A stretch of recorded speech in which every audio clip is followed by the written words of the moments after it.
Welcome one and all, whoever may be watching this, part 22, Shadows over Loathing. We are currently storming the Gatorman fortress with varying levels of success.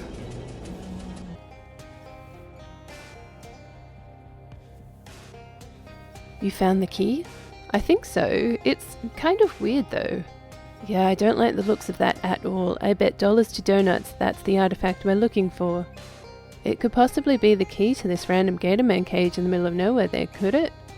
Well, it might have some kind of key-related powers. Normally I advise against using it, but I don't see any other way out of this mess. Okay, here it goes. The key shifts unpleasantly in your hand, buzzing and clicking through a jerky slideshow of shapes as though searching for the particular slice of a higher dimensional object that will fit this lock. When it finally finds the right one, it jerks forward in your hand and twists, and the lock clicks open. Your hand feels numb. Thanks, Essie. Thought for sure my bacon was well and truly fried. Don't mention it, Charles. Let's just get the heck out of this dump. With no further cause to stick around apart from any unfinished side quests you might have, but you can always come back for them later.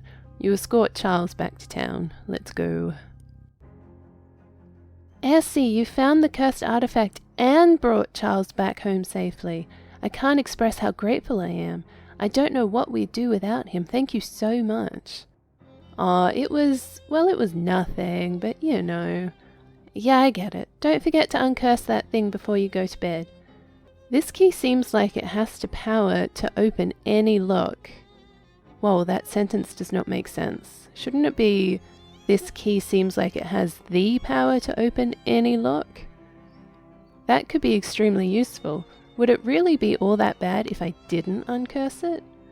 Well, I'm not going to drag you into the machine and force you to do it, but yes, I don't actually know what would happen if you don't uncurse it, but I assume it would be pretty bad. Look, you uncursed all the other things, right? Yeah? Great, so go ahead and uncurse this one too, okay? Better safe than sorry. Alright. Hey, Charles! Oh, I forgot that I need to pet her. It's a bit too late now because we've actually just gone through and done everything. What's her boon again? Yeah, +1 physical armor. Whatever.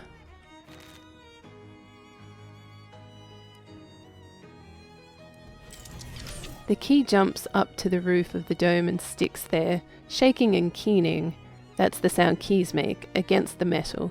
The lights in the store whine, flicker, and then cut out completely. Dang it! Wait it out. Only when the power is out does the key calm down, give up the most odious part of itself to the machine, and drop back down on your lap. Light returns to the store. Fixed it! We had a spare light bulb under the cat. The key's curse lingers in the machine. It is itself an arcane lock, to be solved only by a projection of consciousness. Do it. Oh nice, we're on a train. Okay. Oh, me with a beard and a top hat. No, a bowler hat. I have assembled everyone just as you asked, Detective. The victim's wife and the 2 men who were present in the passenger car at the time. I confess the truth of this murder continues to elude me, but no doubt you are soon to enlighten us with your great powers of deduction and observation. May I inspect the body again? No, that wouldn't be fair to the other passengers who haven't had a look yet. I see. Well, I will tell you again what I know. At 11:13 a.m. the professor dropped dead in his chair after sitting down with his wife for a cup of tea. At that time, Mrs. Royakinshi and Mr. Ardretti were the only passengers present in the car. Mr. Perry returned later. The rest I leave to you to deduce, Detective. I need a moment. Right, so it looks like we're solving a murder. I can't interact with anything, okay? The businessman Andretti adjusts his cufflinks. I told you, I never even heard of this man.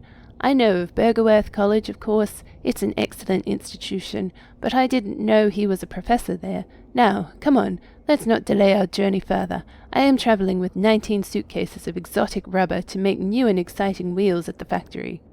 Detective mode! You observe closely to see what you can deduce. Exotic rubber, eh? No doubt from the jungles of Almodovar, whose local brand of nicotine I smell on his collar. Of course the rubber plants of Almodovar don't just yield material for bouncy tires, but an odorless poison lethal when drunk in hot tea. But why would this man abet the murder of a stranger? I suspect the answer lies in the resume on the table and the printed name on it, Martin Perry.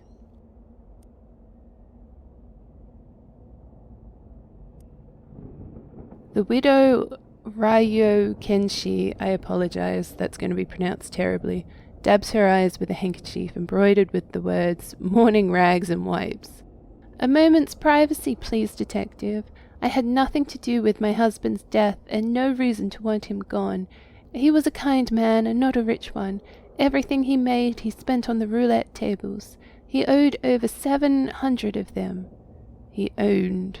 That's the largest collection in the world. We were travelling to Yorba Linda so the mayor could give my husband the key to the city, but that won't happen now. Detective mode! You deduce that you should make some observations. Sometimes the simplest answer is the correct one. She says she has no reason to wish her husband dead, but the chemical stain in her cuticles and the fingerprints on the window above, which she opened to dispose of the murder weapon, tell the tale more truly. But the nose reveals even more. Observe the zigzag pattern of the medical cleft below the nostrils. It's called Petrie's philtrum, and it's a rare genetic condition she shares with Martin Perry, her son. So, the son was the murderer? The young man is absent-mindedly but methodically disassembling and reassembling a fountain pen. It's as I said. Yes, the man was a professor of mine at Bergerworth College, and yes, he gave me a C and a D, but that's no reason to kill a man, wouldn't you agree? Besides, at the time of his death, I was in the lavatory, trying to figure out what all the bits and pieces do. The perfect alibi, wouldn't you agree? Detective mode? Deductive observations wing about your mind. He's right. A mere C and D are no reason to kill one's professor. But is that the whole story? Observe how the boy tinkers with the fountain pen and the train lavatory. He fancies himself a mechanic, but he wouldn't get a foot in the door of the profession if his C and D stood for car and dunce. Nobody would be able to hire him, unless the professor who awarded those ignominious grades died. In that event, every grade he ever gave would be voided, and this man would take a plum job in car manufacture and start earning the big bucks.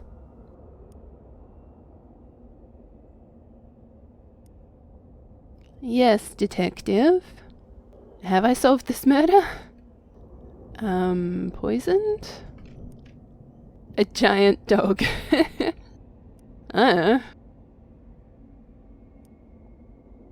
The victim was poisoned with... Oh yeah, 8. Let's go with that one. The victim was poisoned with exotic poison rubbertree out of... I mean, surely it would be 8, right? I'm just... Oh, no, idiota. I'd give that a D for don't make me laugh. Careful now, don't be a fool. You were gifted with great powers of deduction and observation. Now come on, use them. What? But that's like... Is that not everything I deduced? Okay, so I've just gone through it all again, and I think it's the wife. Okay, so... Poisoned by his wife. 8.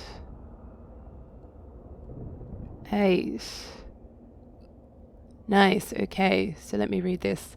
The victim was poisoned by Ryokenshi with exotic poison from the Almodovar rubbertree to avoid Martin Perry's car dunce grade so he could make tires for Mr. Andretti. Young Martin Perry dreams of working on cars, and his fresh ideas excite Mr. Andretti, who runs a tyre factory, but Master Perry's professor has effectively blacklisted him as a car dunce, unemployable. What do? Kill the professor, of course, and void that odious grade. Here the plot becomes most wretched.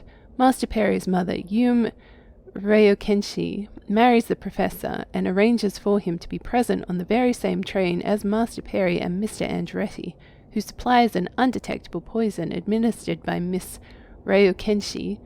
Et voila! No more professor, no more car dunce. But there is one thing our three conspirators did not count on. Me. Pause for applaud. I am not ashamed. Any parent, sir, would do the same. As would any manager seeking new talent with interesting ideas about tires. If you call someone a car dunce, you're branding them for life, and you're responsible for anything that happens next. How awful, all three of them in it together. Tell you what, detective, at the next stop, they can all get out and take the bus. A sick business. Quite so, but a wonderful feeling, I think, to be possessed of great gifts, great powers of deduction and observation, and to use them. Here's another, a gift, that is. Call it a reward. Take the ring. Nice ring, isn't it? Look what rewards accrue to the powerful. Look how the world itself reveals itself at your touch. Wait, why am I telling the tale again? What?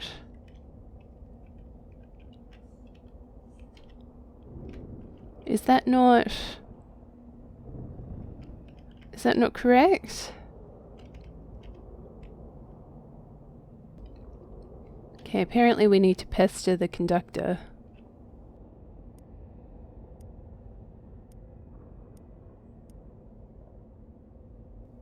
You're a fool. I gave you great powers of deduction and observation. I gave you the power to bend back the skin of the world and sniff up its insides. How dare you waste it? You really want to live without this power? You really want to live in the dark? Sure, you're a fool. I wouldn't sully the ring on the finger of a fool. Give it back now. You don't deserve it. I uncurse you. Okay. So, did that curse effectively try to bribe you into not destroying it? That's a little disconcerting. You look at the key that once harbored its shadowy magic. It shimmers in the light. You check your finger and pockets. No mysterious owl ring. You were reminded of the great figures of history who wielded incredible power but chose to give it up. You can't think of anyone specifically, but the concept is interesting to consider. Who's someone famous who gave up great power? He's not famous, but my dad never eats more than he needs to at a buffet. I don't remember where I read this, but there's a rumor that Anne Boleyn had access to a tank but chose not to use it. No need, she said. And you know who else had a tank? Walt Whitman. Interesting. Alright, I guess it's Betty Buy's time. Time to pick a fourth store. Right. The first applicant is Advanced Pants. It doesn't say what they plan on selling, but I assume that it's pants. The second is Ye Olde Chemica, some SIT science lady who wants to sell potions. The last applicant is La Table Enchantry. It's like a high-end kitchen store, magical utensils and the like. I think I'll go with a potion store. You get tired of carrying the loose steam vent around, so you install it in the corner of the room. Nice and atmospheric. You install the Longfellow's wheel at what you decide is the bow of your room. Ahoy! You find a hook on one of the ceiling beams and hang up your new refrigerator. Cool. Yes, I was wondering what the refrigerator was going to do. Can I interact with everything? Okay, that's just a TV that's not been invented yet or whatever.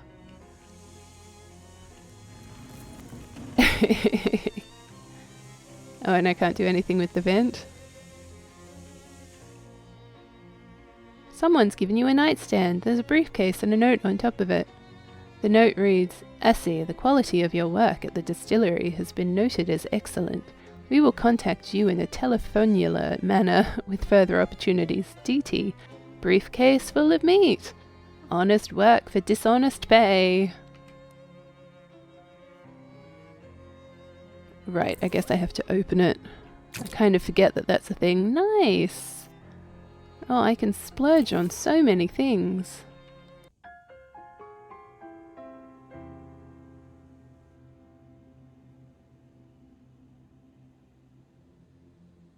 Disconcerting dream, nice. Oh, I'm a child, safe and warm. Today is October 20, 1902. Write today's entry. This diary is property of Margaret, age 9. All others got to keep out under penalty of law. Dear diary.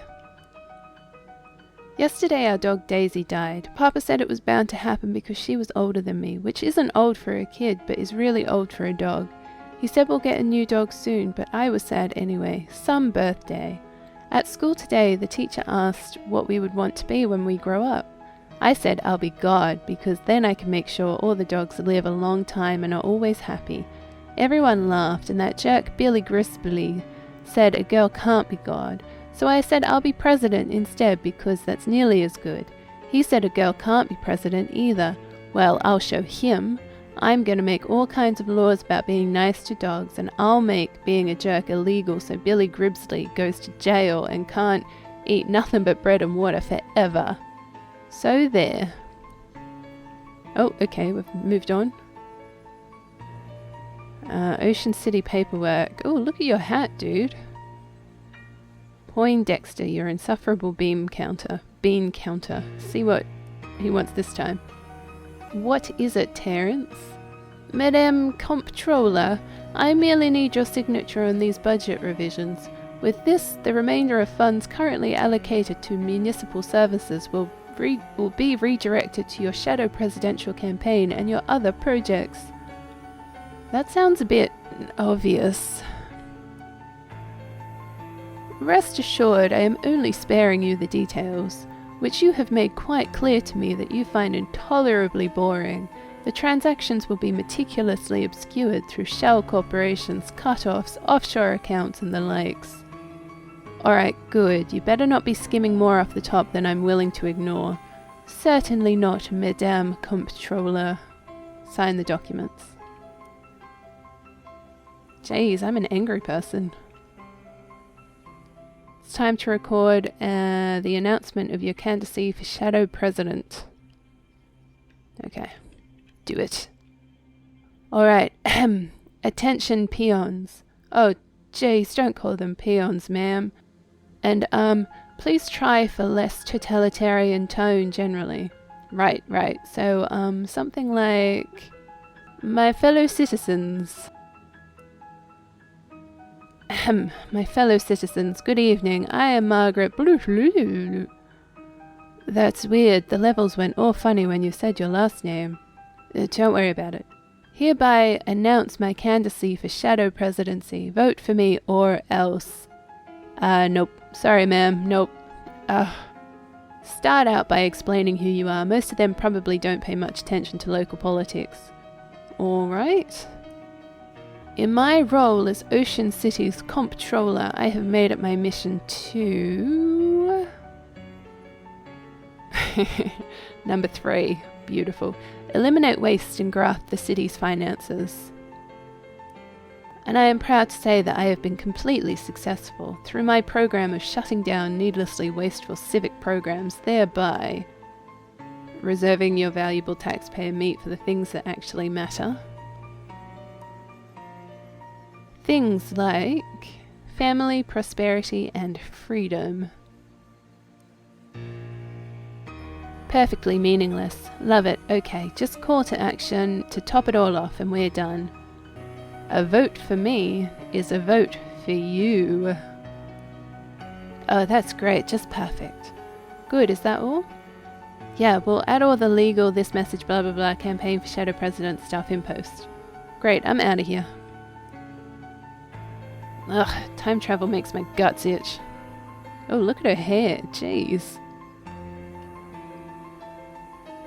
This guy is a yokel, even by the standards of his time.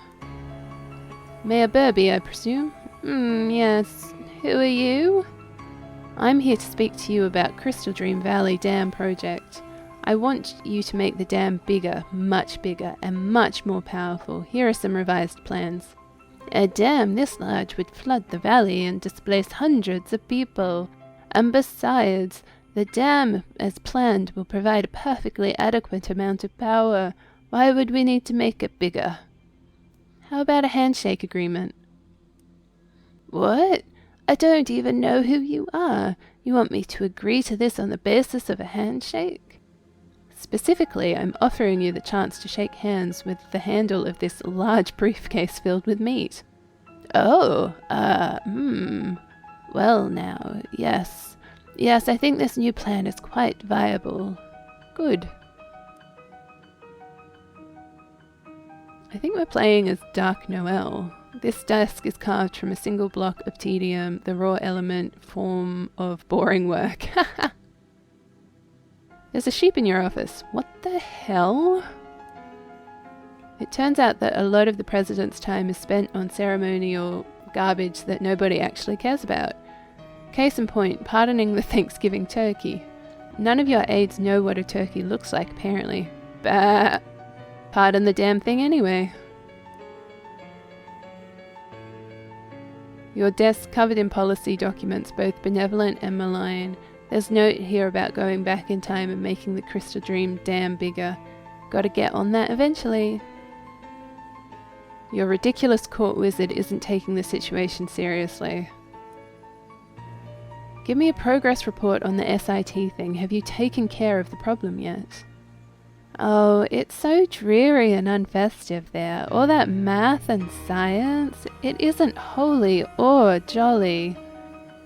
Screw your damn theme. If your entire job is dealing with magical issues, I won't have that do-gooding interloper messing around in the library. There's too much at stake. Get it dealt with, or I'm giving Crimbo's federal holiday status to the friggin' groundhog. You wouldn't! Go, get out of my office.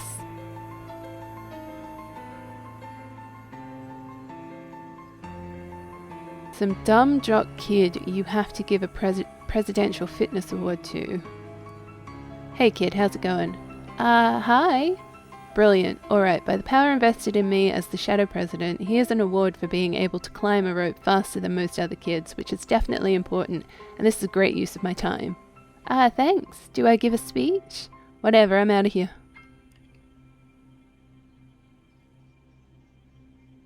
The miserable beast. President Strong. Make rich. Yes, I know, and yes, you don't have to remind me of the terms of our two-word agreement. You're keeping your people mean and hungry? Yes. Warriors mean, warriors hungry, good fighters. That's right, you're my ace in the hole, this stinking mud hole. If I need to use force, so you'd better stay on top of things if you want your make rich. Keep everyone worshipping at the Gator Shrine too. But for God's sake, don't mess with the stuff in the basement. If you screw anything up down there, I will turn you into wallets. Get me? Gulp, I get. Good. That was quite difficult to read, I don't know why. What is up with her hair? Judy calls again. More damn paperwork. How come nobody told me being president is all paperwork and talking to idiots? Sorry, ma'am, but the unwashed masses gotta be kept in line while we amass power. Yeah, fine. I hereby sign this order declaring July 12th National Bread and Circuses Day. All citizens get a complimentary dinner roll and a free turn on the nearest suitable trapeze. Ma'am, I ain't sure that. Who cares? Let Coolidge deal with it. What's he even for, anyway? This is all beneath me. Storm out. This is a long dream. Hellstrom, what does he want? Alright, Hellstrom, let's hear your report. Everything's fine and dandy, ma'am. I don't rightly understand what this shadow energy stuff is exactly, or why you want so goddamn much of it, but the converters are spraying it out slicker and grease mice you out of a Gatling gun, with plenty of slag left over to press into those weird monsters you like. Oh, finally some good news. So you'll meet the project deadline? Yep, though we'll need to expand the oil drilling operation some more. Need you to sign this permit so we can expand into lots 210 to 240. Sure, whatever. Wait, 210 to 240? That's a problem? My family's farm is 223. Ah, well, ma'am, if you wantin' your weird black juice, we gotta get the regular black juice out of the ground first. Alright, fine. Sorry, Grandpa.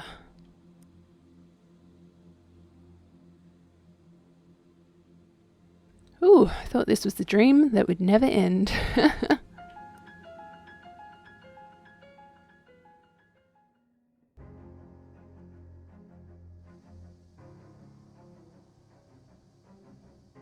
Okay, I have feelings about that. I really dislike stories that throw in a whole bunch of explanations right at the very end, because I think we're close to the end. But anyways, that at least explains the whole President Grimbo situation.